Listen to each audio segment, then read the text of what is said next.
মানুষ দেখতে চলো এবার জাদুঘরে যাই সবাই, মানুষ দেখতে চলো এবার জাদুঘরে যাই সবাই। ঠিক কিনা বলেন? মানুষ দেখার জন্য কই যাওয়া দরকার? জাদুঘরে। রাস্তাঘাটে যায় না চলা এই মানুষের ভিড়, ভিড়ের মাঝে আবার কেউ অন্যের পকেট মারে। আছে কি নাই? আছে কি নাই? রাস্তাঘাটে যায় না চলা এই মানুষের ভিড়, ভিড়ের মাঝে আবার কেউ অন্যের পকেট মারে। এদের যদি মানুষ বলো আমার বলার কিছু নাই, মানুষ দেখতে চলো এবার জাদুঘরে যাই সবাই, মানুষ দেখতে চলো এবার জাদুঘরে যাই সবাই। ঠিক কিনা বলেন? পশুর পেটে পশু জন্মে, মানুষের পেটে মানুষ, আল্লাহ জানে কোন হালতে জন্মেছিল জগবুস। ঠিক কিনা বলে? পশুর পেটে পশু জন্মে, মানুষের পেটে মানুষ, আল্লাহ জানে কোন হালতে জন্মেছিল ওইটা। এত রক্ত খেয়েও যার, এত রক্ত খেয়েও যার রক্ত নেশা মেটে না, মানুষ দেখতে চলো এবার জাদুঘরে যাই সবাই, মানুষ দেখতে চলো এবার জাদুঘরে যাই সবাই। হায়রে সাদের দুনিয়া মানুষ পাওয়া বড় দায়, মানুষ দেখতে চলো এবার জাদুঘরে যাই সবাই, মানুষ দেখতে চলো এবার জাদুঘরে যাই সবাই। ঠিক কিনা বলেন? আর জোরে বলতে হবে ঠিক কিনা? একটু জোরে সোরে আওয়াজ দিতে হবে। এখানে কিন্তু অনেক যুবক আছে, আমি জানি। আপনারা যদি চেষ্টা করেন এই প্যান্ডেলটা গরম হবে। ঠিক কিনা বলেন? যেগুলি আসে না এগুলি বসে বসে আফসোস করুক, কালকে সকালে আই হাই কি মিস করলাম, এত সুন্দর বয়ান মিস করলাম। ঠিক কিনা বলেন? তখন ওই যুবক হাতে পায়ে ধরবে যে ভাই আবার মাহফিল দে, খালি থাপ্পড় মারবেন কানে গালে, বেটা বেদ কালকে গেলি না এখন আবার কাছে মাহফিল দিতে। ঠিক কিনা বলেন? ওই আফসোস করে মরবে। আগামী বছর পর্যন্ত হায়াত পাইবেন কোন গ্যারান্টি আছে? গ্যারান্টি আছে? তো কি লাভ? এখনো বলছি চলে আসে। যাই হোক, বলছিলাম আসেন আমরা আলোচনার মধ্যে প্রবেশ করি। প্রিয় ভাইরা, আমি পবিত্র কোরআনুল কারীম থেকে একটা অংশ তেলাওয়াত করেছি। আল্লাহ যদি তৌফিক দান করে এর আলোকে আমি আপনাদের সামনে কিছু বয়ান করার চেষ্টা করব। ওমা তৌফিক ইল্লা বিল্লাহ।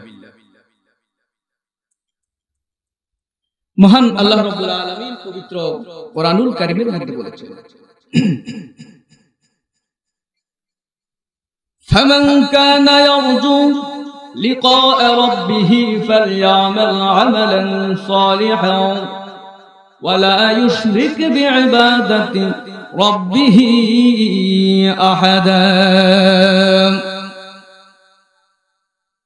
আল্লাহ রাব্বুল আলামিন মুমিন বান্দাদেরকে ডাক দিয়ে বলেন, যদি তোমরা আল্লাহ তাআলার দিদার পেতে চাও, জোরে বলুন কার দিদার?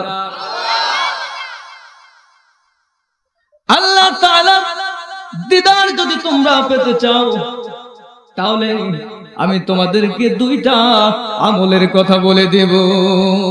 যদি বলেন কয়টা আমলের কথা? আমি বলছি না আল্লাহ বলছে? আমার কথা শোনার দরকার নাই। আমার কথা শুনবেন? শুনবেন কার কথা? দুইটা আমলের কথা বলে দিলাম। একটা হলো আমালান সালিহা, নেক আমল করবা, আর ওয়ালা ইউশরিক বিইবাদাতি রাব্বিহি আহাদা, আল্লাহ তাআলার ইবাদতের সাথে কাউকে শরীক করবে না। কয়টা আমলের কথা বললেন? জোরে বলেন, আরো জোরে। শক্তি নাই, মিছিল তো খুব জোরে দিতে পারে। ঠিক কিনা বলেন? ওয়াজ এখান থেকে মুখস্থ করে যাবেন। এমনি ওয়াজ করলে কাম হয় না, ওয়াজ থাকে না। ঠিক কিনা বলেন? এখান দিয়া ঢুকে আর এখান দিয়া বাইরে, ওয়াজ আজকে মুখস্থ করাই দেবো ইনশাআল্লাহ। কয়টা আমলের কথা বললেন? দুইটা আমলের কথা আল্লাহ তাআলা বলে দিলেন। এক নম্বরে বলেছেন নেক আমলের কথা আল্লাহ তাআলা বলে দিয়েছেন, তোমরা নেক আমল করো। আমার ভাইরা, প্রথমে আমাদেরকে বুঝতে হবে দিদার কি জিনিস, ঠিক কিনা বলেন? আল্লাহ যে বলল দিদারের কথা, এটা কি জিনিস তা তো আগে বোঝা দরকার, ঠিক কিনা বলেন? হযরত শুহাইব রাদিয়াল্লাহু তাআলা আনহু থেকে বর্ণিত, তিনি বলেন, যখন জান্নাতীরা জান্নাতের আরাম আয়েশের মধ্যে থাকবে, কোথায় থাকবে? মনোযোগ দিয়ে শুনতেছেন তো? খুব খেয়াল, বুঝবেন না টুঝবেন না, পরে দিবেন হুজুরের দোষ, কি ওয়াজ করছে কিছুই বুঝি না। আসলে যে আপনি ঠিক মতো শোনেন নাই, এটা কিন্তু বলবেন না, ঠিক কিনা বলেন? সব দোষটা এখন হুজুরদের, ঠিক কিনা? একটু রাস্তাঘাটে উল্টা একটু একটু মাজা বাঁকা করে হাঁটলো, তো হুজুর এইভাবে হাঁটবে কেন, ঠিক কিনা বলেন? সব কাজে শুধু হুজুরের দোষ খোঁজে, শুধু হুজুরের দোষ খোঁজে। এদেশের সংসদ থেকে পর্যন্ত, সংসদের মতো মহা পবিত্র জায়গার মধ্যে পর্যন্ত এখন আলেম ওলামাদেরকে ক্রিটিসাইজ করে কথা বলে, আছে না নাই? আছে না নাই? এদেশে আল্লাহু আকবারের সুরে সূর্য ওঠে, ঠিক কিনা বলেন? আল্লাহু আকবারের সুরে সূর্য ডুবে। এদেশের মাঝি মাল্লাদের মুখে মুখে লা ইলাহা ইল্লাল্লাহ, এদেশের কৃষকের মুখে মুখে লা ইলাহা ইল্লাল্লাহ। এমন একটি পবিত্র দেশ, এমন একটি পবিত্র দেশের এমন একটি পবিত্র সংসদের মধ্যে বসে যখন কোন কুলাঙ্গার এদেশের আলেম ওলামাদেরকে ক্রিটিসাইজ করে কথা বলে, তখন 90% মুসলমান বসে থাকতে পারে না, ঠিক কিনা বলেন?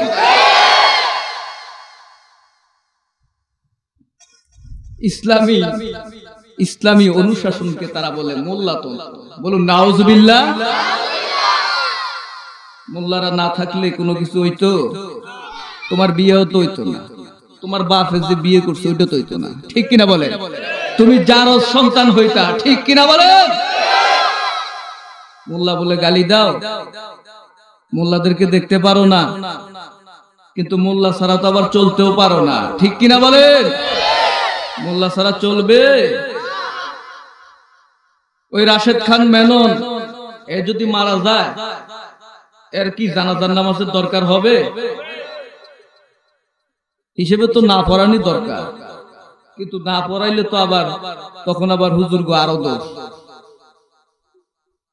শুধু গুলি করবো, ডাইরেক্ট ফায়ার, ঠিক কিনা বলে? যে হুজুরের করবে, হুজুর না যায় কি পারবো? তোমার জান বাঁচানো ফরজ, হ্যাঁ, কিন্তু ইসলামী শরিয়া অনুপাতে জানাজার নামাজ পড়ানো জায়েজ হবে না, জায়েজ হবে না, হবে না, ঠিক কিনা বলেন?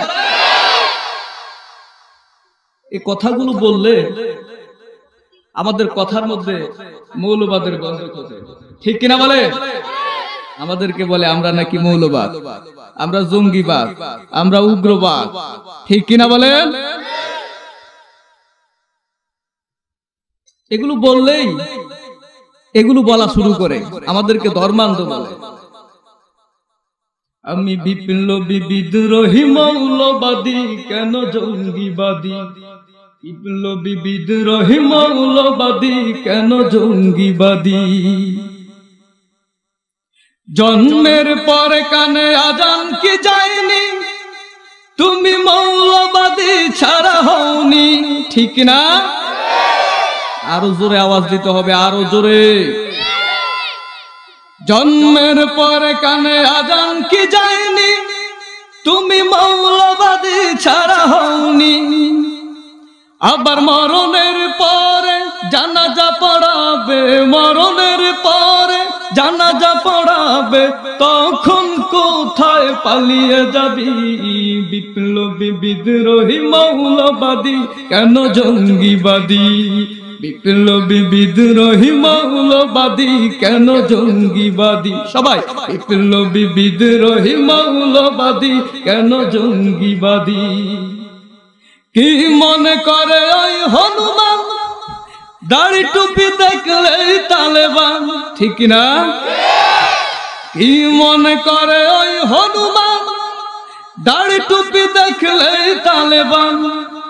আবার বাঘের চাইতো বেশি ভয় পায়, সিংহের চাইতো বেশি ভয় পায়, মাথায় পাগড়ি দেখে যদি বিদ্রোহী বিপ্লবী মৌলবাদী কেন জঙ্গিবাদী, বিদ্রোহী বিপ্লবী মৌলবাদী কেন জঙ্গিবাদী, ঠিক কিনা বলে? সুতরাং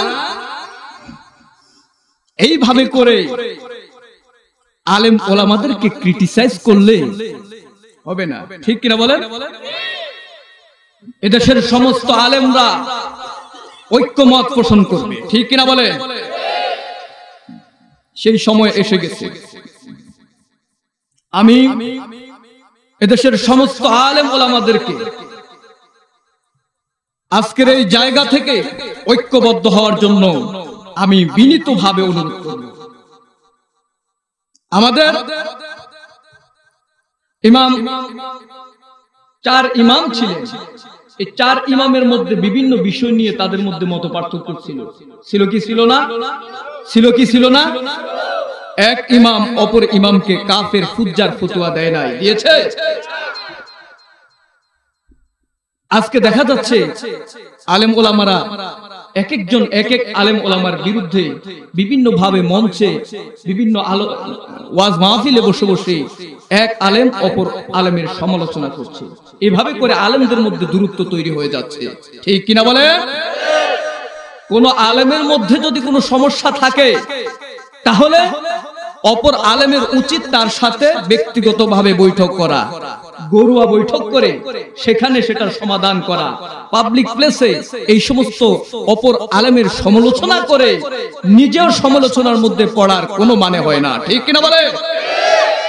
সুতরাং সময় এসেছে, কিছু বিষয় তো অবশ্যই আমাদের মধ্যে পার্থক্য থাকবে, কিন্তু মত পার্থক্য যতই থাকুক সেটা আমরা বসে আলোচনা করে ঠিক করব ঘরোয়া ভাবে। কোন ওয়াজ মাহফিলের মঞ্চে, কোন বক্তৃতার মঞ্চে কোন আলেমের বিরুদ্ধে বিষোদাগার করতে পারে না, ঠিক না বলে? সময় এসেছে আলেমদের ঐক্যবদ্ধ হওয়া।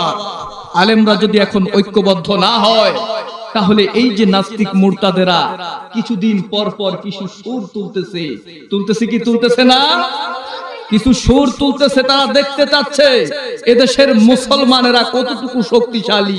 মাঝে মাঝে একটু বাড়ি মেরে দেখে যে মুসলমানেরা আসলে আছে না নাই, ঠিক কিনা বলে? তারা জানে না এদেশের মানুষ নামাজ না পড়ুক, কোরআন না পড়ুক, কখনো যদি হজ না করে, যাকাত না দেয়, ইসলামের কোন হুকুমে যদি তারা না মানে, তারপরেও ইসলামের উপর আঘাত আসলে, কোরআনের উপর আঘাত আসলে, রাসূলকে অসম্মান করলে কোন যুবক ঘরে বসে থাকতে পারে না, ঠিক না বলে? ইসলাম জিন্দাবাদ, আল কোরআনের আলো,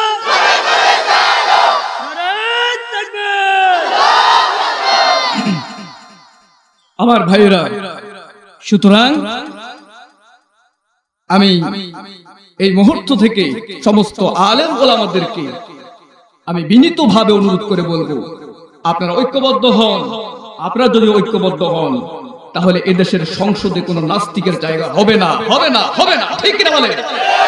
এদেশের সংসদে আলেমরা থাকবে, এদেশ পরিচালনা করবে আলেমরা, ঠিক কিনা বলে? বলতেছিলাম আল্লাহ রাব্বুল আলামিন পবিত্র কোরআনুল কারীমের মধ্যে ঘোষণা দিয়েছেন যে তোমরা যদি আমার দিদার প্রত্যাশী হও তাহলে নেক আমল করো এবং কি করো? শিরিক মুক্ত ইবাদত করো। কি মুক্ত ইবাদত করতে বলছে? শিরিক মুক্ত ইবাদত। এখন প্রথমে আমাদেরকে জানতে হবে যে প্রথমে আমাদের যেটা জানা উচিত সেটা হচ্ছে দিদার কি জিনিস। হযরত শুআয়ব রাদিয়াল্লাহু তাআলা আনহু থেকে বর্ণিত, তিনি বলেন জান্নাতীরা যখন জান্নাতের মধ্যে বসবাস করবে এমন সময় আল্লাহ তাআলা জান্নাতীদেরকে ডাক দিয়ে বলবেন, ও জান্নাতীরা, জান্নাতের মধ্যে তোমাদের আর কি চাওয়া পাওয়ার আছে?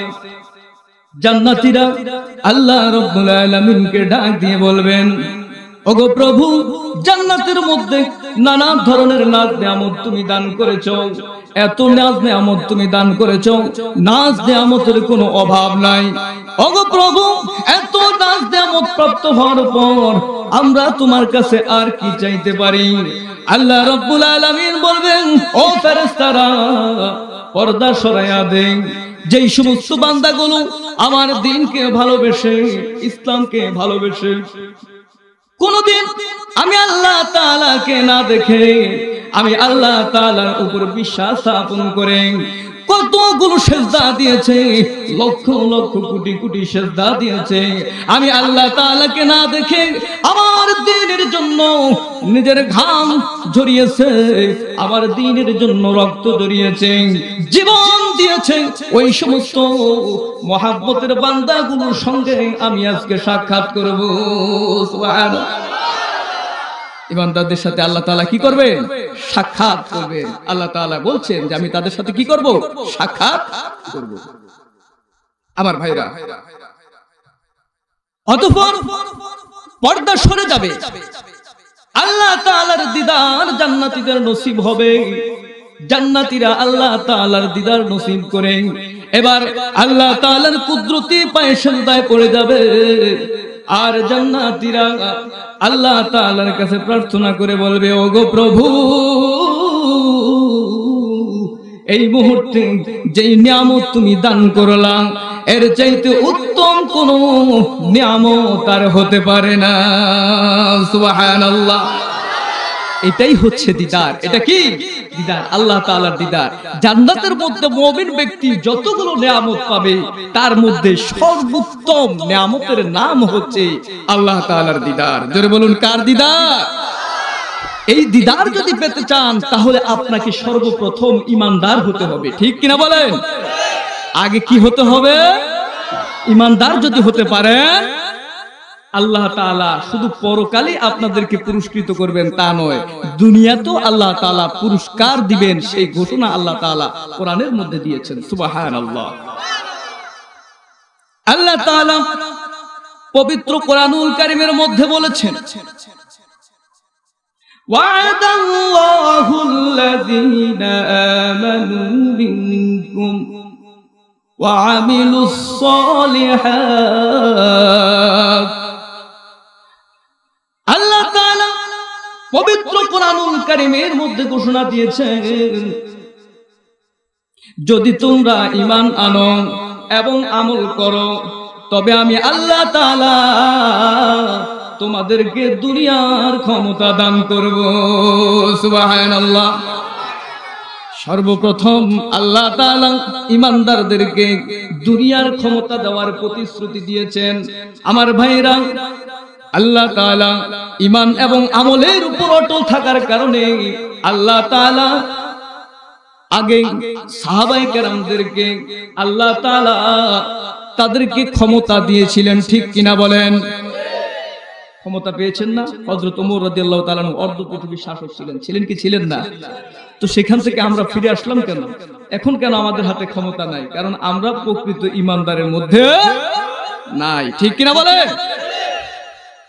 আল্লাহ তাআলা বলছেন, আবারও যদি তোমরা প্রকৃত ঈমানদার হয়ে যাও, ঈমান আনো এবং আমল করো, অবশ্যই আমি আল্লাহ তাআলা তোমাদেরকে দুনিয়ার ক্ষমতা দান করব। তারপর আল্লাহ তাআলা পবিত্র কোরআনুল কারীমের মধ্যে বলছেন, ওয়ালা ইউবাদদিলান্নাহুম মিন বা'দি খাউফিহিম আমনা। যদি তোমরা ঈমান আনো এবং নেক আমল করো, তোমরা যেই নিরাপত্তাহীনতার মধ্যে বিরাজ করতেছো, যেই নিরাপত্তাহীনতা তোমাদের মধ্যে বিরাজ করছে, আমি আল্লাহ তাআলা ওই নিরাপত্তাহীনতা দূর করে আমি তোমাদের নিরাপত্তা দান করব। সুবহানাল্লাহ। তাহলে মানুষের নিরাপত্তার দায়িত্ব কে নিলেন? আরো জোরে বলুন, কে নিলেন? প্রশ্ন হতে পারে, হুজুর নিরাপত্তার সাথে ইমানের কি সম্পর্ক? ইমান এবং আমলের সাথে নিরাপত্তার সাথে কি সম্পর্ক? আল্লাহর রাসূল সাল্লাল্লাহু আলাইহি সাল্লাম বলেছেন, যে ব্যক্তি ঈমান আনবে সে কখনো চুরি করতে পারে না, যে ব্যক্তি ঈমান আনবে সে কখনো ডাকাতি করতে পারে না, যে ব্যক্তি ঈমান আনবে সে কখনো জিনা করতে পারে না, যে ব্যক্তি ঈমান আনবে সে কখনো অপরের সম্পদ লুণ্ঠন করতে পারে না, যে ব্যক্তি ঈমান আনবে সে কখনো মানুষের ক্ষতি সাধন করতে পারে না। ঠিক কিনা বলে? আমার ভাইরা, এখন নোয়াখালী থেকে এক লোক আসছে। কোথা থেকে? নোয়াখালী থেকে এক লোক আসছে, গুলিস্তান এসে নামছে। নামার পর এখন এই লোক যাবে বাইতুল মুকাররম। কোথায় যাবে? বাইতুল মুকাররম যাবে। গাড়ি গোটা নিয়ে এখানে দাঁড়ায় আছে। এখন চেনে না তো, বুড়া মানুষ তো একজনকে, একটা যুবক ছেলেকে জিজ্ঞেস করলো, বাবা রে বাইতুল মুকাররম যাব কিভাবে? ছেলেটা কি করছে? আরেকজনকে ডাক দিয়ে বলে যে মক্কেল একটা পাইছি, ওই নিয়ে আসো। তারপরে কিছুক্ষণ নেওয়ার পর চিপার ভিতরে নিয়ে পকেট থেকে বাইর কইরা চাপ দিয়া ধইরা কয়, যা আছে দিয়া বা। এরকম আছে না নাই? আছে না নাই? তুমি কেমন ইমানদার হইলা? এমন ইমানদার হওয়া তোমার উচিত হয় নাই। ঠিক কিনা বলে?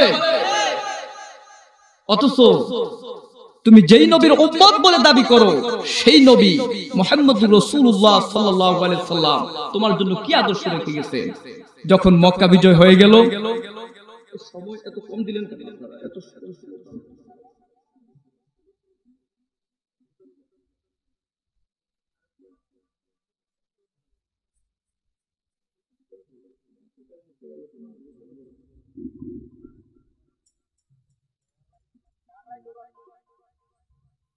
আপনারা তো কোন সারা রায় তো স্লিপ দিয়ে দিচ্ছে।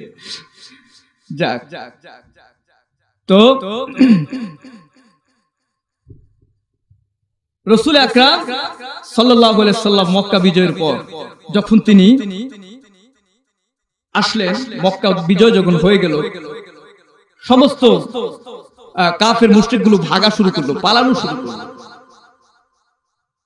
রাসূল আকরাম সাল্লাল্লাহু আলাইহি ওয়াসাল্লাম বললেন, তোমরা প্রত্যেকে যার যার ঘরে নিরাপদ। সুবহানাল্লাহ।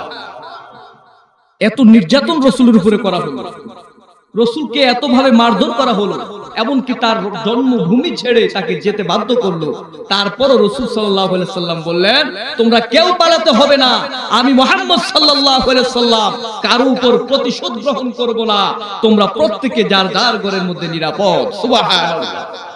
তারপরেও ইসলাম ধর্মকে কিছু কিছু মানুষ আছে ইসলাম ধর্মকে নিয়ে কটূক্তি করে, ইসলাম নাকি জঙ্গিবাদ। ঠিক কিনা বলেন? ইসলাম নাকি সন্ত্রাসের ধর্ম। জোরে বলুন নাউযুবিল্লাহ। আমার ভাইয়েরা, অথচ রাসূল আকরাম সাল্লাল্লাহু আলাইহি সাল্লাম কি আদর্শ রেখে গেছেন? তিনি শত্রুদেরকে বলতেছেন, তোমাদের প্রত্যেকেই তোমরা যার যার ঘরের মধ্যে নিরাপদ, আমি মুহাম্মদ সাল্লাল্লাহু আলাইহি সাল্লাম কারো উপর কোনো প্রতিশোধ গ্রহণ করব। তারপরেও কিছু মানুষ চলে গেছে। এক বুড়ি বৃদ্ধা লোক, তিনি চলে যাচ্ছেন এই আপনার মনে করেন যে গুহার দিকে। আপনারা উঠছেন কেন? কি সমস্যা? কেউ আলোচনার মাঝখানে এগুলোকে ডিস্টার্ব হয়, আপনারা কিন্তু কেউ জায়গা থেকে উঠবেন না, এটা ডিস্টার্ব। সম্মানিত ভাইরা, বলছিলাম রাসূল আকরাম সাল্লাল্লাহু আলাইহি ওয়াসাল্লাম তিনি কি করলেন?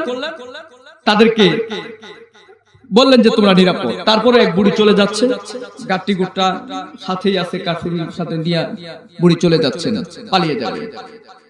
রাসূল আকরাম সাল্লাল্লাহু আলাইহি সাল্লাম তার সামনে হাজির, বললেন যে তুমি কোথায় যাচ্ছ? বলে, আব্দুল্লাহর বেটা মুহাম্মদের জ্বালায় কি এখানে আর থাকা সম্ভব? আমরা চলে যাচ্ছি পালিয়ে, কোন এক গুহায় গিয়ে কোনো মতে আশ্রয় নিব।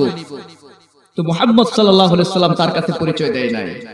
পরিচয় না দিয়ে তিনি বললেন, বুড়িমা এত বড় কাঠুরি নিয়ে তুমি যাবে কিভাবে? এটা তো অনেক ওজন হবে, দাও এটা আমি আমার নিজের মাথায় বহন করে নিয়ে যাই। সুবহানাল্লাহ। বুড়ি চিন্তা করছে মনে হয় ডাকাত টাকাত হবে, কারণ ইতিপূর্বে তো এই মক্কা নগরীতে এত সুন্দর ব্যবহার কারো দেখে নাই। সুবহানাল্লাহ। যে কেউ কারো বোঝা নিতে চায়। এত সুন্দর ঘটনা তো কোনোদিন দেখে নাই। বুড়ি আশ্চর্য হয়ে গেলেন। বুড়ি বললেন যে অনেক কিছু চিন্তা করে বললেন যে ঠিক আছে নাও। এবার মুহাম্মদ সাল্লাল্লাহু আলাইহি সাল্লাম বলতেছে, বুড়িমা আপনি সামনে যান, আমি আপনার পিছনে হাঁটি। কেন বললেন? উনি মুরব্বী, এই জন্য বললেন। বুড়ি চিন্তা করছেন অবস্থা তো পুরাই খারাপ, আমি সামনে দিয়ে হাঁটবো আর উনি পিছন দিয়ে আমার গাড়ি নিয়ে ভাগবে, ঠিক কিনা বলে? বুড়ি এই চিন্তা করতেছে। এখন বুড়ি বললেন যে না, তুমি সামনে হাঁটো, আমি তোমার পিছন হাঁটি। আল্লাহ তাআলা বলেন আমি তো এটাই চাই, কেননা আমার রাসূল तमाम পৃথিবীর নেতৃত্ব দিবেন, তিনি পিছনে নয় সামনে থেকে নেতৃত্ব দিবেন। সুবহানাল্লাহ। রাসূল সাল্লাল্লাহু আলাইহি সাল্লাম কাঠুরে নিয়ে কোনো মতে ওই গুহার কাছ পর্যন্ত নিয়ে গেলেন। এখন গুহার কাছে আরো যারা পালিয়ে গেছে তাদেরকে ডাকলেন যে তোমরা কোথায় আছো, আমার কাঠুরিগুলো নিয়ে একটু এগিয়ে নিয়ে যাও, আমি তো চলে এসেছি। এখন ভিতর থেকে যারা বের হয়ে আসছে তাদের মধ্যে কেউ কেউ রাসূল আকরাম সাল্লাল্লাহু আলাইহি সাল্লামকে চিনেন। এখন তারা বললেন যে বুড়ি তুমি মক্কা থেকে কেন পালিয়ে এসেছো? বলে পালিয়ে এসেছি আব্দুল্লাহর বেটা মুহাম্মদের ভয়ে। এই লোকটা একটা সন্ত্রাসী, এই লোকটার ভয়ে আমরা পালিয়ে এসেছি, এখন আমরা এখানে আশ্রয় নিব। বলে তুমি আব্দুল্লাহর বেটা মুহাম্মদের ভয়ে আসছো, তো কাঠুর দিলা কার মাথায়? যার মাথায় তোমার গাট্টিটা আছে তিনি তো মুহাম্মদুর রাসূলুল্লাহ সাল্লাল্লাহু আলাইহি ওয়াসাল্লাম। সুবহানাল্লাহ। সুবহানাল্লাহর আওয়াজ খুব ছোট হয়ে গেছে, আরো জোরে বলতে হবে সুবহানাল্লাহ। বুড়ি একবার রাসূলের চেহারার দিকে তাকায়, আবার তার কাঠুরির দিকে তাকায়। একবার রাসূলের চেহারার দিকে তাকায়, আবার বুড়ি তার কাঠুরির দিকে তাকায়, আর চিন্তা করে এটা কেমন মানুষ, এত গালাগালি করলাম, এত খারাপ ব্যবহার করলাম, কিন্তু হাসি ছাড়া কোনো কথা আমার সঙ্গে বলে নাই। বুড়ির চোখে পানি চলে আসলো, তাড়াতাড়ি করে কাঠুরি নামাইয়া রাসূলের হাত মোবারক জড়ায় ধরে বুড়ি রাসূলকে বলে ইয়া রাসূলুল্লাহ, অনেক বড় ভুল আমি করে ফেলেছি, অনেক বড় বেয়াদবি করে ফেলেছি, আর দেরি করবেন না, আমাকে তাড়াতাড়ি পড়ায় দেন মধুর কালেমা লা ইলাহা ইল্লাল্লাহু মুহাম্মাদুর রাসূলুল্লাহ সাল্লাল্লাহু আলাইহি ওয়াসাল্লাম। আমার ভাইরা, আল্লাহর হাবিব সাল্লাল্লাহু আলাইহি ওয়াসাল্লাম এত সুন্দর আদর্শ তোমাদের জন্য রেখে গেছেন। কত সুন্দর আদর্শ, নিজের ধর্মের নয় অন্য ধর্মের মানুষের সাথে এত সুন্দর আচরণ করেছেন। মানুষ তার আচরণে মুগ্ধ হয়েছে, মানুষ তার আচরণে তাকে ভালোবেসেছে। আস্তে আস্তে করে মানুষ ইসলামের ছায়াতলে আশ্রয় নিয়েছে। আজকে মুসলমান তুমি এমন আচরণ করছো, তোমার আচরণ দেখে মুসলমান তার ধর্ম নিয়ে চিন্তা করে, ঠিক কিনা বলেন? আমার ভাইয়েরা, আল্লাহর হাবিব বলেন যে ব্যক্তি ঈমানদার সে কখনো চুরি করতে পারে না, যে ব্যক্তি ঈমানদার সে কখনো ডাকাতি করতে পারে না, যে ব্যক্তি ঈমানদার সে কখনো মানুষের সম্পদ লুণ্ঠন করতে পারে না। আমার ভাইরা, যে ব্যক্তি ঈমানদার সে কখনো সুদ খাইতে পারে না, যে ব্যক্তি ঈমানদার সে কখনো ঘুষ খাইতে পারে না, ঠিক কিনা বলেন? ফাইলে কলম ঠেকায়া ঘুষ খায় এমন লোক আছে না নাই? এই টেবিল থেকে ওই টেবিলে গেলেই টাকা, ওই টেবিল থেকে ওই টেবিলে গেলেই টাকা, আছে না নাই? লক্ষ লক্ষ কোটি কোটি টাকা দুর্নীতি করে তারা খাচ্ছে, ঠিক কিনা বলে? আমরা তো চোরের বিচার করি। সাধারণত কোন চোর যদি আমাদের সামনে পড়ে তো আমরা ব্যাস চোরকে এমন উত্তম মাধ্যম দেই, বেটার সাথে সাথে চিৎপটাং শেষ, ঠিক কিনা বলে? এটা কিন্তু উচিত না। যদি কেউ অভাব চোর, একটা চোরের মধ্যে দুই প্রকার। চোর কয় প্রকার? দুই প্রকার। চোর কয় প্রকার? একটা হচ্ছে অভাব চোর আর একটা হচ্ছে স্বভাব চোর, ঠিক কিনা বলেন? যদি অভাব চোর হয় তাহলে দু চারটা কিলঘুষা দিয়ে তাকে বিদায় করে দাও, হাত কাটা যাবে না। কি করা যাবে না? ইসলামী আইনের কথা বলছি, হাত কাটা যাবে না। এখন অভাব চোর কারা? অভাব চোর হলো যারা স্বল্প কিছু চুরি করে, 10 দিরহামের খাবার এরকম কিছু চুরি করে, অভাবে পড়ে হয়তো করেছে, উত্তম মাধ্যম দু চারটা দিয়ে বিদায় করে দেয়। আর যারা তার চাইতে বেশি চুরি করে তাদেরকে ধরে হাত কেটে দাও, ঠিক কিনা বলে? কিন্তু আমাদের দেশের মধ্যে আজকে এমন কিছু চোর আছে যারা চুরি করতে করতে তাদের হাত এত লম্বা হয়ে গেছে বাংলাদেশ ব্যাংকের লকার পর্যন্ত চলে গেছে, ঠিক কিনা বলে? ওইসব চোরদেরকে আমরা দেখলে সালাম দেই, কিছুই বলি না, ঠিক কিনা বলে? আর স্বাভাবিক যারা অভাব চোর তাদেরকে পেলে এমন কিলান কিলাই একেবারে তার জীবন শেষ, ঠিক কিনা বলে? এটা উচিত না। দুই চারটা চোর থাকলে এখন খুশি হবে, ঠিক কিনা বলে? তো হুজুর আমাগো পক্ষেও কিছু হুজুর আছে। তো যাই হোক, যে যেটা করে সে সেটাকে খারাপ মনে করে না। খারাপ মনে করলে কি সেটা করতো? আপনার চোরের বউকে বললেন শরম করে না, স্বামী চুরি করে, সে বলবে শরম কি? সে কি বলবে? শরম কি? কাজ করে ভাত খায়, ভিক্ষা তো করে না। কি বলেন? বলবি কি বলবে না?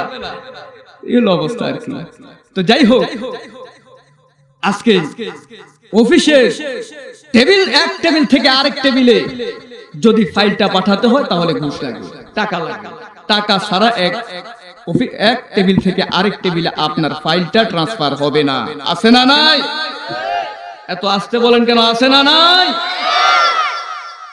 ওরা হলো দেশের লাগি মহামারীর মতন, ফাইল কলম ঠেকায়া চালায় ওরা নির্যাতন। বুঝেন না? ঠিক কিনা বলেন? ওরা হলো দেশের লাগি মহামারীর মতন, ফাইল কলম ঠেকায়া চালায় ওরা নির্যাতন। ঘুষের টাকায় ওদের ভুড়ি, ঘুষের টাকায় ওদের ভুড়ি করে যে টান টান। ওরা শিক্ষিত শয়তান, ওরা শিক্ষিত শয়তান, ওরা শিক্ষিত শয়তান, ওরা শিক্ষিত শয়তান। ঠিক কিনা বলেন? এত লেখাপড়া করে ওই পর্যন্ত গেছে, ঠিক কিনা বলেন? দুর্নীতির ওই আখড়ায় বসে জাহির করে গান, দুর্নীতির ওই আখড়ায় বসে জাহির করে গান। কলম দিয়ে কামায় টাকা, কলম দিয়ে কামায় টাকা, আবার ধরে সাধুর বান। ওরা শিক্ষিত শয়তান, ওরা শিক্ষিত শয়তান। ঠিক কিনা বলেন? আমার ভাইয়েরা, ওই ফাইলে কলম ঠেকে টাকা নাও, ঘুষ নাও, এটা কোনো মুমিনের কাজ নয়, কোন মুসলমান এটা করতে পারে না। কার কথা? আল্লাহর হাবিবের কথা। আল্লাহর হাবিব বলেছেন, যে ব্যক্তি ইমানদার সে চুরি করতে পারে না, যে ব্যক্তি ইমানদার সে ডাকাতি করতে পারে না। কেননা তার অন্তরের মধ্যে সর্ব অবস্থায় মহান আল্লাহ তাআলা বিরাজ করে, মহান আল্লাহর ভয় তার অন্তরের মধ্যে কাজ করে। সে চিন্তা করে, আমি যা কিছু করতেছি বাংলাদেশ সরকার আমাকে দেখে না, আইন প্রয়োগকারী সংস্থা আমাকে দেখে না, কিন্তু আমার প্রতিটি কাজকর্ম মহান আল্লাহ তাআলার সিসি ক্যামেরার মধ্যে ধরা পড়ে যাচ্ছে। ঠিক কিনা বলে? আমার ভাইরা, এই জন্য সে আর চুরি করতে পারে না, ডাকাতি করতে পারে না, খুন খারাপি করতে পারে না। তার কারণ হচ্ছে সে আল্লাহ তাআলাকে ভয় পায়। কেননা আল্লাহ তাআলা পবিত্র কোরআনুল কারীমের মধ্যে ঘোষণা দিয়েছেন, ওয়া মা তাসকুতু মিন ওয়ারাকাতিন। আল্লাহ তাআলা বলেন, গভীর জঙ্গলের মধ্যে একটা ক্ষুদ্র পাতা কিভাবে পড়ে, কোথায় পড়ে, কিংবা একটা গভীর অন্ধকারের মধ্যে মাটির নিচে অন্ধকারের ভিতরে একটা বীজ কিভাবে কতটুকু গজায়, এরকম ছোট্ট বিষয় বড় বিষয় সব কিছু আমার আল্লাহ জানেন। সুবহানাল্লাহ। আমার ভাইয়েরা, যে মুমিন জানে আমার আল্লাহ তাআলা সবকিছু জানেন, আমার আল্লাহ তাআলা সবকিছু দেখেন, আমার আল্লাহ তাআলাকে ধোঁকা দেওয়া যাবে না। তার অন্তরের মধ্যে আল্লাহ তাআলার ভয় আছে, জাহান্নামের ভয় আছে। ঠিক কিনা বলেন? সে জাহান্নামকে ভয় করে, সে জাহান্নামের শাস্তিকে ভয় করে। আমার ভাইয়েরা, সেই আল্লাহ তাআলার শাস্তির চাইতে দুনিয়ার শাস্তি কিন্তু বড় নয়। ঠিক কিনা বলেন? আল্লাহ তাআলা তোমাকে যখন শাস্তি দান করবেন, ওই শাস্তি থেকে তোমাকে কেউ বাঁচাতে পারবে না। দুনিয়ার বুকে তোমাকে যদি জেলখানায় পুরে দেওয়া হয়, আর জেলখানার মধ্যে তুমি পুলিশকে কিছু টাকা পয়সা দিয়ে ম্যানেজ করতে পারবা, কিংবা তোমাকে খুব মারধরের কারণে তোমার চোখে যখন পানি আসবে, তোমার শরীরটা যখন ক্ষতবিক্ষত হবে, যে তোমাকে পিটাচ্ছে তার অন্তরের মধ্যে দয়া হতে পারে, মায়া হতে পারে, কেননা সে নিজের চোখে দেখতেছে তোমার কি করুণ অবস্থা। ওই ব্যক্তি অবশ্যই অবশ্যই আমার ওই ব্যক্তি অবশ্যই তোমার প্রতি একটু দয়া করবে। কিন্তু আমার আল্লাহ তাআলা যখন তোমাকে শাস্তি দিবেন, ওই শাস্তি যেই ফেরেশতা দিবেন, ওই ফেরেশতা চোখে দেখবে না, ওই ফেরেশতা কানেও শুনবে না। তোমাকে শাস্তি দেওয়ার দরুন তোমার যে করুণ পরিস্থিতি হচ্ছে, তোমার শরীরের যে অবস্থা হয়ে যাচ্ছে, এটা কিন্তু ওই ফেরেশতার চোখেও দেখে না। আর তোমার যে করুণ আর্তনাদ, সেটা কিন্তু তার কানেও শোনে না। তুমি চিৎকার মেরে কাঁদবে, হায় আফসোস হায় আফসোস, তোমার ওই চিৎকার কেউ শুনবে না। সেই দিন তুমি চিৎকার চেঁচামেচি করে কাঁদবে, তুমি আল্লাহর কাছে আহাজারি করবে। শত শত বছর চলে যাবে, শত শত বছর পর্যন্ত চিল্লায়া কাঁদার পর আমার আল্লাহ তাআলা ফেরেশতা আবার আল্লাহ তাআলার কাছে যখন শত বছর তোমরা চিল্লায়া কাঁদলা, এবার চিন্তা করবা এতদিন চিল্লাইলাম, কাজ হয় নাই, এবার একটু নীরব থাকি। এইভাবে শত শত বছর পর্যন্ত নীরব থাকবা। তোমরা মনে করবা একটু নীরব থাকলে হয়তো বা আল্লাহর একটু দয়া হতে পারে। কিন্তু শত শত বছর পার হয়ে যাওয়ার পরেও বান্দা যখন দেখবে আল্লাহর পক্ষ থেকে কোনো সাড়া শব্দ নাই, এবার আবার বান্দা চিল্লায়া চিল্লায়া কাঁদবে, আবার বান্দা চিল্লায়া চিল্লায়া কাঁদবে, আমার আল্লাহ তাআলার কাছে কাঁদবে, ওগো আল্লাহ মাফ করে দাও, ওগো আল্লাহ মাফ করে দাও। আমার আল্লাহ তাআলা বলবেন, ও দুনিয়ার মানুষ, আওয়ালাম নুআম্মিরকুম মা ইয়াতাযাক্কারু ফীহি মান তাযাক্কারা ওয়া জাআকুমুন নাযীর ফাযুকু ফামা লিয-যালিমিনা মিন নাসীর। দুনিয়াতে তোমার কাছে আলেমরা গিয়েছিল, দুনিয়াতে তোমার কাছে হাফেজরা গিয়েছিল, মসজিদের ইমাম সাহেবরা তোমার কাছে গিয়েছিল, মসজিদের ইমাম সাহেব তোমাকে বুঝিয়েছিল, আসো নামাজটা পড়ো, আসো দ্বীনের পথে আসো, দাড়িটা রেখে দাও, আল্লাহর রাসূলের সুন্নাতটাকে আঁকড়ে ধরো। দুনিয়াতে মানুষ তোমাকে বুঝিয়েছিল, ইমানদারেরা বুঝিয়েছিল, কিন্তু তখন তুমি তাদের কথা শুনো নাই, তাদেরকে তুমি ক্রিটিসাইজ করেছো, তাদেরকে মৌলবাদী বলেছো, তাদেরকে ধর্মান্ধ বলেছো, তাদেরকে সেকেলে বলেছো, তাদেরকে গালি দিয়েছো, তাদেরকে সমাজের নিম্ন শ্রেণীর লোক বলেছো। সেদিন তাদের কথা তুমি কানে নিতা, আজকে তোমার এই অবস্থা হতো না। সুতরাং ফাযুকু ফামা লিয-যালিমিনা মিন নাসীর।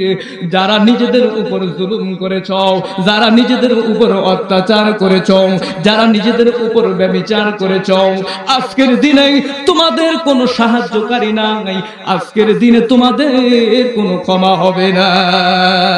নাউযুবিল্লাহ। আমার ভাইরা, আমার আল্লাহ তাআলা সুস্পষ্ট ভাবে তোমাদেরকে জানিয়ে দিয়েছেন, সেদিন তুমি আল্লাহর সাহায্য প্রার্থনা করবে, কিন্তু সেই দিন আল্লাহ তাআলা কি জবাব দিবেন সেটাও কিন্তু আল্লাহ তাআলা বলে দিয়েছেন। এই জন্য মুমিনের অন্তরের মধ্যে আল্লাহ তাআলার ভয় থাকবে। কার ভয়? জোরে বলেন, কার ভয়? মুমিনের অন্তরের মধ্যে আল্লাহ তাআলার ভয় থাকবে। হযরত ওমর ফারুক রাদিয়াল্লাহু তাআলা আনহু সফরে গিয়েছেন, ক্ষুধা লেগে গেছে, সামনে দিয়ে একজন রাখাল যায় কিছু বকরি নিয়ে। হযরত ওমর ফারুক রাদিয়াল্লাহু তাআলা রাখালকে ডাক দিয়ে বলে, রাখাল, তোমার কাছে যেই বকরিগুলো দেখা যায়, ওই বকরিগুলো থেকে একটা বকরির থেকে আমাকে কিছু দুগ্ন পান করাও, আমি খুবই ক্ষুধার্ত। ওই রাখাল জবাব দেন, আপনাকে যদি আমি দুগ্ন পান করাতে পারতাম আমার কাছে ভালো লাগতো, কিন্তু এই বকরিগুলোর মালিক আমি না, এই বকরিগুলো আমার মালিক আমাকে মাঠে চড়ানোর জন্য নির্দেশ দিয়েছেন, আমার মালিকের নির্দেশ ছাড়া আপনাকে দুগ্ন আমি পান করাতে পারবো না। সুবহানাল্লাহ। হযরত ওমর কৌতূহল জাগলো মনের মধ্যে, একটু পরীক্ষা করে লোকটাকে ডাক দিয়ে বলেন, অনেকগুলো বকরি দেখা যায়, একটা বকরি তুমি আমার কাছে বিক্রি করে দাও, বিনিময়ে তুমি কিছু লাভবান হবা, কিছু টাকা পয়সা পাবা।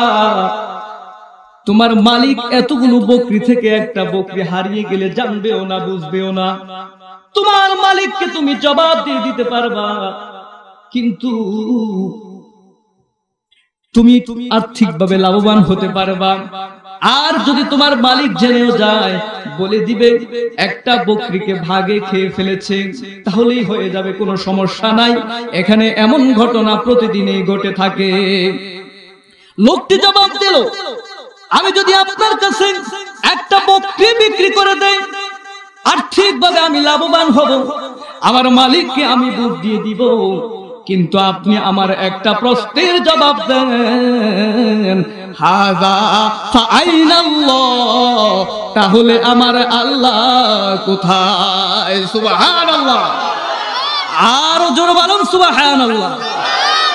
হযরত ওমর তার জবাবটা শুনে খুশি হয়েছে, তাকে বুকের সঙ্গে জড়ায়া ধরে চোখের পানিগুলো ছেড়ে ছেড়ে হযরত ওমর কান্দে আর বলে, তোমার মতো লোক যতদিন আমার রাজ্যে থাকবে, ততদিন পর্যন্ত আমি ওমর নিশ্চিন্তায় রাজ্য পরিচালনা করব।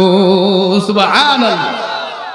আমার ভাইয়েরা, এইভাবে করে ঈমানদারদের প্রত্যেকটি সেক্টরে তাদেরকে যদি, ঈমানদারদেরকে যদি দায়িত্ব দাও, ওই অফিসের মধ্যে বসে ঘুষের কারবার হবে না, ঠিক কিনা বলেন? ঈমানদারদেরকে যদি ব্যাংকের মধ্যে বসায়া দাও, সেখানে বসে সুদের কাজ কারবার আর হবে না, ঠিক কিনা বলেন? সুদমুক্ত সমাজ তারা প্রতিষ্ঠা করবে। ঈমানদারদেরকে যদি সমাজ পরিচালনার দায়িত্ব দিয়ে দাও, এই সমাজের মধ্যে কোনো অন্যায় থাকবে না, কোনো জুলুম থাকবে না, এই সমাজের মানুষগুলো নিরাপদ ভাবে বসবাস করবে। তার কারণ হচ্ছে সমাজের মানুষগুলো ভয় পাবে আল্লাহকে, সমাজের মানুষগুলো আল্লাহকে ভয় করে, আল্লাহকে ভালোবেসে ঈমানের উপর অটল থেকে সকলে সকলের প্রতি দায়িত্ব পালন করবে। একজন মানুষ যদি সমস্যায় পড়ে, সমস্ত মানুষগুলো ছুটে আসবে তাকে সাহায্য করার জন্য। সমাজের মধ্যে, সমাজ থেকে সমস্ত দুর্নীতি দূর হয়ে যাবে। আমার ভাইয়েরা, আল্লাহ রাব্বুল আলামিন যে আইন দিয়েছেন, ওই আইন যদি আমরা বাংলাদেশের মধ্যে যদি প্রয়োগ করতে পারি, ওই আইন যদি আমরা পৃথিবীতে যদি প্রয়োগ করতে পারি, খোদার কসম করে বলছি, খোদার কসম করে বলছি, এই জমিন থেকে সমস্ত অন্যায়, অবিচার, জুলুমগুলো দূর হয়ে যাবে, ঠিক কিনা বলেন? আরো জোরে বলেন। আমার ভাইরা, আমার বন্ধুগণ, খেয়াল করে শুনবেন। ও আমার ভাইরা, ঈমানদারগণ তারা কিন্তু ভয় করে আল্লাহকে। আর অফিসের মধ্যে বসে যে ব্যক্তি সরকারের ভয়ে কাজ করতেছে, ওই ব্যক্তি খালি সুযোগ খুঁজবে, কখন আমি আমার দায়িত্বটাকে একটু সুযোগ বুঝে কাজ করতে পারবো, সুযোগ খুঁজবে, ঠিক কিনা বলেন? কিন্তু ঈমানদাররা সুযোগ খুঁজবে না, কেননা সে চিন্তা করে আমি যেখানেই যাব আমার আল্লাহ আছে, আমি যেখানেই বসে কাজ করব আমার আল্লাহ আছে। সুতরাং ঈমানদারদেরকে যদি সমস্ত জায়গার মধ্যে দায়িত্ব দেওয়া হয়, তাহলে আমার আল্লাহ রাব্বুল আলামিন বলেন, ওয়ালা ইউবাদদিলান্নাহুম মিন বা'দি খাউফিহিম আমনা। যদি ঈমানদারেরা সমাজ পরিচালনা করে, যদি ঈমানদারেরা সমাজের সমস্ত মানুষগুলো যদি ঈমানের উপর অটল থাকে, আমল করে, তাহলে কোনো পুলিশের প্রয়োজন হবে না, তাহলে কোনো র্যাবের প্রয়োজন হবে না, তাহলে কোনো সেনাবাহিনীর প্রয়োজন হবে না। তাদের নিরাপত্তার দায়িত্ব যেহেতু মহান স্বয়ং আল্লাহ তাআলা নিয়ে নিয়েছেন। সুবহানাল্লাহ। সুতরাং মুমিনদেরকে আল্লাহ তাআলা দুনিয়া দুনিয়াতে দ্বিতীয় পুরস্কারের কথা ঘোষণা দিয়েছেন, সেটা হচ্ছে তোমাদের নিরাপত্তাহীনতা যেটা বিরাজ করতেছে, সেই নিরাপত্তাহীনতা দূর করে আমি আল্লাহ তাআলা তোমাদের নিরাপত্তার ব্যবস্থা করে দেব। ঠিক কিনা বলেন? তৃতীয় নাম্বারের কথা আল্লাহ রাব্বুল আলামিন বলছেন, আমাদের সকলের অন্তরের মধ্যে কিছু কম বেশ পেরেশানি আছে, আছে কি নাই? পেরেশানি আছে না? আমাদের অন্তরের মধ্যে পেরেশানি আছে না? আল্লাহ তাআলা বলতেছেন, আলা বিযিকরিল্লাহি তাতমাইন্নুল কুলুব। আল্লাহর কথা স্মরণের মাধ্যমে তোমার অন্তরের সমস্ত পেরেশানিগুলো দূর হয়ে যাবে। সুবহানাল্লাহ। আমার ভাইয়েরা, রাসূল আকরাম সাল্লাল্লাহু আলাইহি ওয়াসাল্লাম যখনই কোনো পেরেশানিতে পড়তেন, যখনই কোনো সমস্যায় পড়তেন, তিনি সঙ্গে সঙ্গে মহান আল্লাহ তাআলার ইবাদতের মধ্যে দাঁড়িয়ে যেতেন, সঙ্গে সঙ্গে তিনি নামাজের মধ্যে দাঁড়িয়ে যেতেন। নামাজের মধ্যে ফায়দা হলো দুইটা। জোরে বলেন কয়টা? আরো জোরে। ঘুমাইতেছে অনেকে, অনেকে ঘুমাইতেছে, একটু জোরে বলতে হবে। নামাজের মাধ্যমে ফায়দা কয়টা? নামাজের মাধ্যমে ফায়দা হলো দুইটা। এক নাম্বার ফায়দা হলো মহান আল্লাহ রাব্বুল আলামিনের সাথে সম্পর্ক বেড়ে যায়। সুবহানাল্লাহ। আল্লাহর সাথে তুমি যখন নেটওয়ার্ক লাগায়া দাও, সূরা ফাতিহার মাধ্যমে শুরু করে দাও, আলহামদুলিল্লাহি রাব্বিল আলামিন। সুবহানাল্লাহ। সূরা ফাতিহার মাধ্যমে আমরা বলি সমস্ত প্রশংসা রব্বুল আলামিনের। সমস্ত প্রশংসা কার? জোরে বলেন। আল্লাহ তাআলার সমস্ত প্রশংসা রব্বুল আলামিনের। এরপর আমরা বলি আর রহমানির রহিম। আমরা আল্লাহ তাআলার কাছে আল্লাহ তাআলা প্রশ্ন করেন কে সেই রব্বুল আলামিন? আমরা বলি আর রহমানির রহিম। তিনি হলেন রহমানুর রহিম, তিনি দয়ালু। আল্লাহ তাআলা প্রশ্ন করেন কে সেই রহমানুর রহিম? আমরা বলি মালিকি ইয়াউমিদ্দিন, তিনি হলেন কিয়ামতের দিবসের মালিক। সুবহানাল্লাহ। এবার আল্লাহ তাআলা বলেন, বান্দা পরিচয় পেয়ে গেছি, বুঝেছি, কি চাস আমার কাছে এবার বল।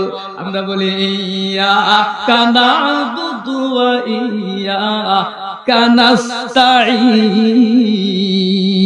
সুবহানাল্লাহ।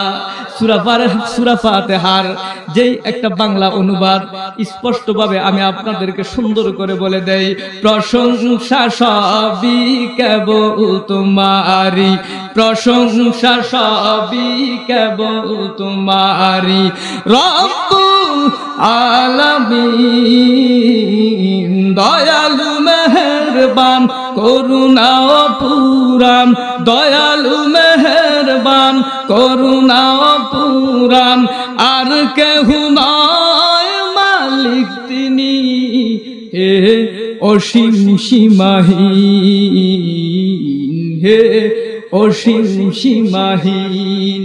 প্রশংসা সবই, সবাই বলেন নাকি, প্রশংসা সবই কেবল তোমারি, রব্বুল আলামিন, দয়ালু মেহেরবান, করুণা পুরাণ, আর কেহ নয় মালিক তিনি, হে অসীম সীমাহীন, হে অসীম সীমাহীন। কেবল তোমারি করি ইবাদত, কেবল তোমারি চাহি নিয়ামত। সুবহানাল্লাহ। কেবল তোমারি করি ইবাদত, কেবল তোমারি চাহি নিয়ামত। দাও দিশা দাও সরল পথের, দাও দিশা দাও সরল পথের, সিরাত মুস্তাকিম, সিরাত মুস্তাকিম। প্রশংসা সবই কেবল তোমারি প্রশংসা সবই কেবল তোমারি রব্বুল আলামিন দয়ালু মেহেরবান করুণা অপুরান দয়ালু মেহেরবান করুণা অপুরান আর কেহ নয় মালিক তিনি হে অসীম সীমাহীন হে অসীম সীমাহীন সুবহানাল্লাহ। আমার ভাইয়েরা সূরা ফাতিহার মাধ্যমে আল্লাহ তাআলার সাথে আমাদের সম্পর্ক হয়ে যায়। এইভাবে কোরআনের তেলাওয়াতের মাধ্যমে কথা হয় কার সাথে? জোরে বলেন কার সাথে? নেটওয়ার্ক যখন লেগে যায়, আমার আল্লাহর সাথে যখন সম্পর্ক হয়ে যায়, বিপদ আপদ পেরেশানি দেয় কে? দূর করবে কে? জোরে বলেন কে? আমার ভাইয়েরা তখন আল্লাহ তাআলার সাথে আমার সম্পর্ক হয়ে গেল। এবার আল্লাহ তাআলা বিপদ আপদ বালা মুসিবত গুলো দূর করে দেন। সুবহানাল্লাহ। আমার ভাইয়েরা সংক্ষিপ্ত আকারে বলে দিচ্ছি, চতুর্থ নাম্বার পুরস্কার আল্লাহ তাআলা দুনিয়ার মধ্যে দিয়ে দেন।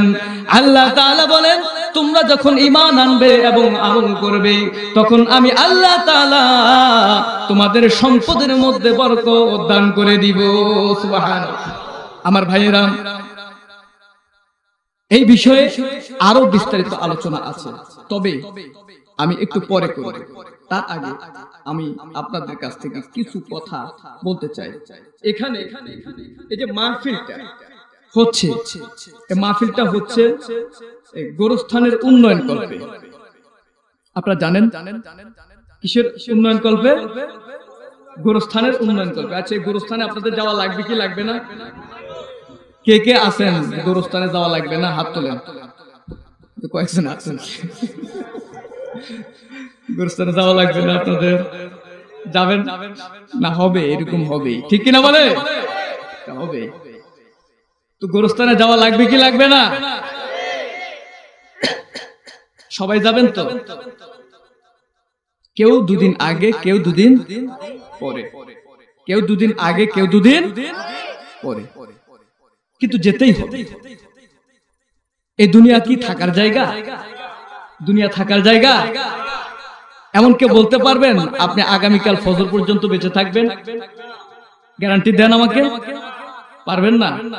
তাহলে এত দুনিয়ার জন্য এত পেরেশানি কেন করছেন আপনারা? এত পেরেশানি কেন?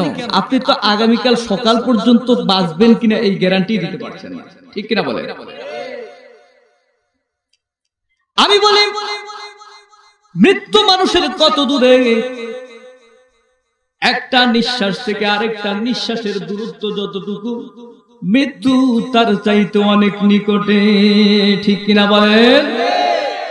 আমার ভাইয়েরা, ওই যে চকবাজারের লোকগুলো মারা গেল, কতগুলো লোক সেখানে মারা গেল। আমার ভাইয়েরা, তারা তো চিন্তাও করে না এইভাবে তাদের মৃত্যু হয়ে যাবে, ঠিক কিনা বলেন?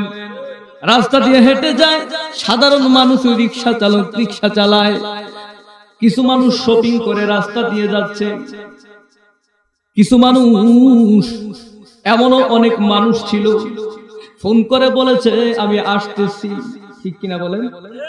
বলে নাই? এমনও মানুষ ছিল ফোন করে বলেছে আমি আসতেছি, আমি বাসার খুব কাছাকাছি চলে এসেছি। এমনও মানুষ ছিল সন্তানের কাছে ওয়াদা দিয়েছে, বাবারে তোর জন্য চকলেট নিয়ে আসতেছি, ঠিক কিনা বলে?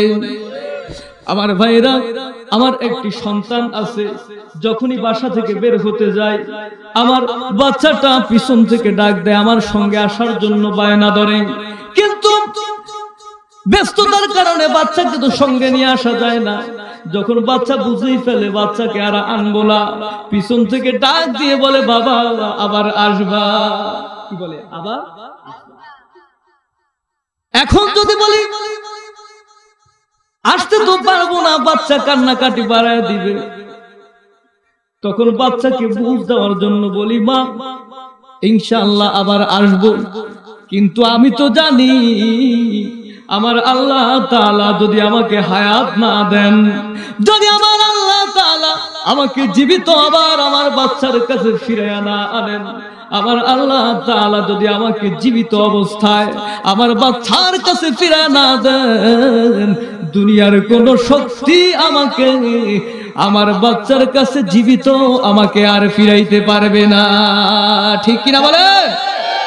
আমার ভাইয়েরা, মৃত্যু তোমার এত নিকটে, এত নিকটে, তারপরেও কেন এত সমস্ত কাজ কারবার? আমার ভাইরা, একটা লোককে যখন দাফন করে আসো, যখন লোকটাকে কবরের মধ্যে রাখো, তুমি শুধু মনে করো না এটা তোমার একটা দায়িত্ব তুমি পালন করলা, না না, এটা তোমার শুধু দায়িত্ব নয়। আল্লাহর রাসূল বলেছেন প্রতিটা মৃত ব্যক্তি থেকে তুমি শিক্ষা গ্রহণ করো। ঠিক কিনা বলেন?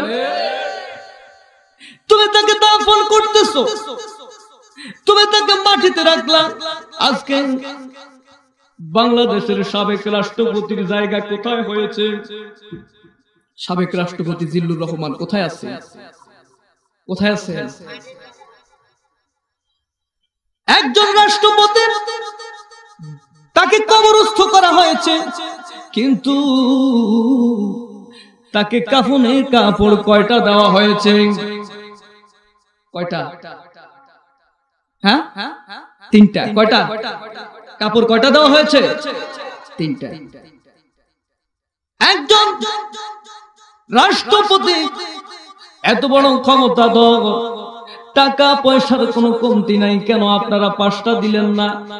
কি বলেন? টাকা পয়সা কম আছে, 5টা দেওয়ার দরকার ছিল না, 3টা দিলেন।